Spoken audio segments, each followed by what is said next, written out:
কত সুন্দর একটা লোভনীয় কালার হয়েছে। এটা কি বলতে পারেন? এটা হচ্ছে পটলের বীজ চচ্চড়ি। পটলের বীজটাকে আমরা চচ্চড়ি করেছি, পটলটাকে ভাজি করেছি আর মাঝখান থেকে বীজগুলো বের করে নিয়ে এটাকে চচ্চড়ি করা হয়েছে। চিংড়ি মাছ টমেটো দিয়ে পটলের বীজটা চচ্চড়ি করা হয়েছে। এভাবে পটলের বীজ চচ্চড়ি করে খেলে কিন্তু ভালোই লাগে। আসসালামু আলাইকুম, হুমায়রা কিচেনে আপনাদের স্বাগতম। চলে আসলাম আজ আমি নতুন একটা রেসিপি নিয়ে। আজ আমরা পটলের বীজ চচ্চড়ি করব। শুনে হয়তো অবাক হতে পারেন যে পটলের বীজ আবার এটা চচ্চড়ি করে খাওয়া যায়। হ্যাঁ, এটা পটলের বীজ চচ্চড়ি খেলে অনেক মজা লাগে। আজ আমরা পটলের বীজ চচ্চড়ি করার জন্য এখানে নিয়ে নিয়েছি টমেটো আর পটলের বীজ। দেখেন এখানে টমেটো নিয়েছি আর এটা পটলের বীজ। এবার রান্না করার পালা। চলুন পুরো ভিডিওটা দেখে নিই। আজ আমরা পটলের বীজ চচ্চড়ি করব। তার জন্য দেখেন এখানে চিংড়ি মাছ, কাঁচা ঝাল, পেঁয়াজ একসঙ্গে ভেজে নিচ্ছি। এটা একটু ভাজা ভাজা হলে এর ভিতরে অল্প একটু রসুন বাটা দিয়ে দেবো। অল্প একটু রসুন বাটা দিয়ে এটাকে ভালো করে কষিয়ে নিতে হবে। রসুন বাটাটাকে একটু ভাজা ভাজা করে নিতে হবে যাতে রসুনের কাঁচা গন্ধটা না থাকে। আমি কিন্তু রসুন বাটাটা অনেকক্ষণ ধরে একটু ভাজা ভাজা করে নিয়েছি। দেখেন তেল বের হয়ে আসছে। এবার এর ভিতরে অল্প একটু পানি দেব। আমি পানিটা অল্প করে দিয়েছি মশলাটাকে কষানোর জন্য।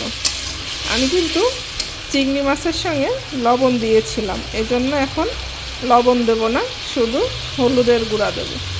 দিয়ে এটাকে ভালো করে কষিয়ে নিতে হবে। আমি কিন্তু যেহেতু পটলের বীজ চচ্চড়ি করব, সেজন্য এখানে বেশি মশলা ব্যবহার করব না। এরকম অল্প মশলাতেই আমি পটলের বীজটা চচ্চড়ি করব। আমি এবার মশলাটাকে ভালো করে কষিয়ে নেব। আমার মশলাটা কষানো হয়ে গেছে, দেখেন তেল বের হয়ে আসছে। এবার এর ভিতরে আমি পানি দিয়ে দেবো। পানি দিয়ে পানিটা যখন গরম হয়ে যাবে এর ভিতরে আমি টমেটো আর পটলের বীজটা দিয়ে দেব। আমি এবার এটাকে পানি গরম হওয়া পর্যন্ত অপেক্ষা করব। আমার মশলাটা কষানো শেষে পানিটা ফুটে উঠেছে। এবার আগে থেকে পটলের বীজগুলো আমি এর ভিতরে দিয়ে দেব। দিয়ে এটাকে ভালো করে নেড়ে চেড়ে মিশিয়ে দেবো যেন মশলাটা সারা পটলের বীজের গায়ে লেগে যায়। আমি কিন্তু এখানে পানি কম দিয়েছি।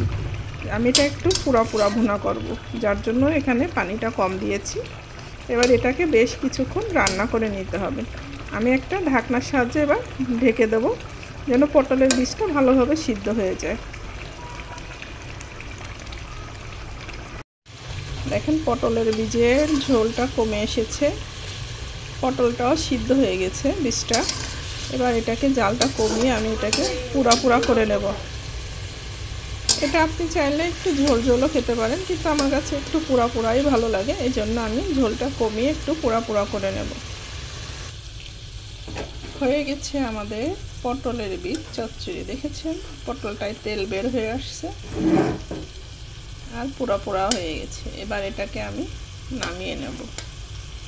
এভাবে কিন্তু পটলের বীজটা রান্না করে খেতে খুবই ভালো লাগে। হয়ে গিয়েছে রান্না আমাদের পটলের বীজ তরকারি, পটলের বীজ চচ্চড়ি রান্না। দেখেন কত সুন্দর হয়েছে কালারটা, মাশাআল্লাহ। টমেটোগুলো গলে গিয়েছে আর পটলের বীজটাও সুন্দর নরম হয়ে গেছে। আর দেখেন তেল বেরিয়ে আসছে, পুরা ভুনা করা হয়েছে। এভাবে কিন্তু পটলের বীজ চচ্চড়ি করে খেলে খুবই ভালো লাগে। আশা করি আপনারা বাসায় অবশ্যই রান্না করে খেয়ে কমেন্টে জানাবেন। আজকের মতো এই পর্যন্ত। ভালো থাকবেন, সুস্থ থাকবেন। আল্লাহ হাফেজ।